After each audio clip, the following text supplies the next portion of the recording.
Hi, this is Dan Weedin.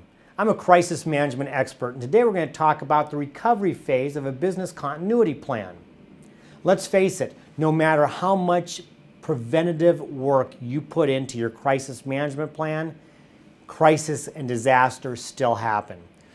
The recovery phase is as important as anything you do in the pre-work. Let's talk about the 4 areas that I think are the most important part of the recovery phase. Number 1 is you need to, above all else, keep morale stable. That's not always easy depending on what the crisis was.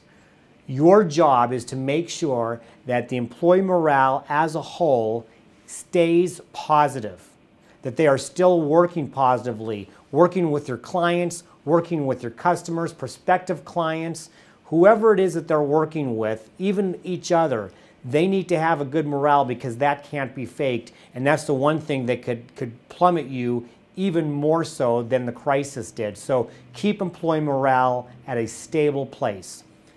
Number 2, you need to communicate early and often. Sometimes crisis managers do a lot of communication before and during an event. Don't do as much communication after.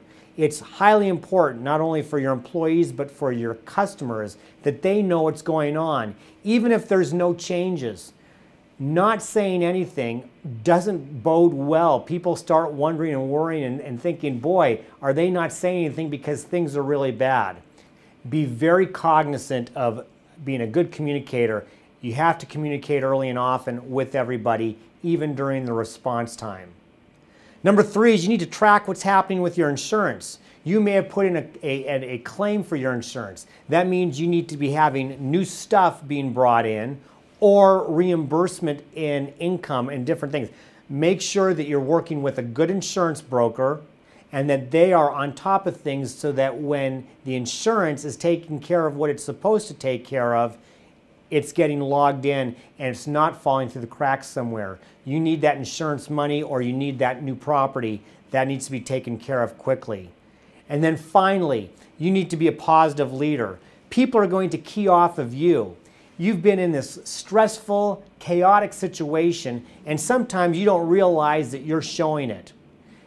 Be very, very cognizant of how you look and what your leadership style is appearing to everybody else. So you have to be a positive leader.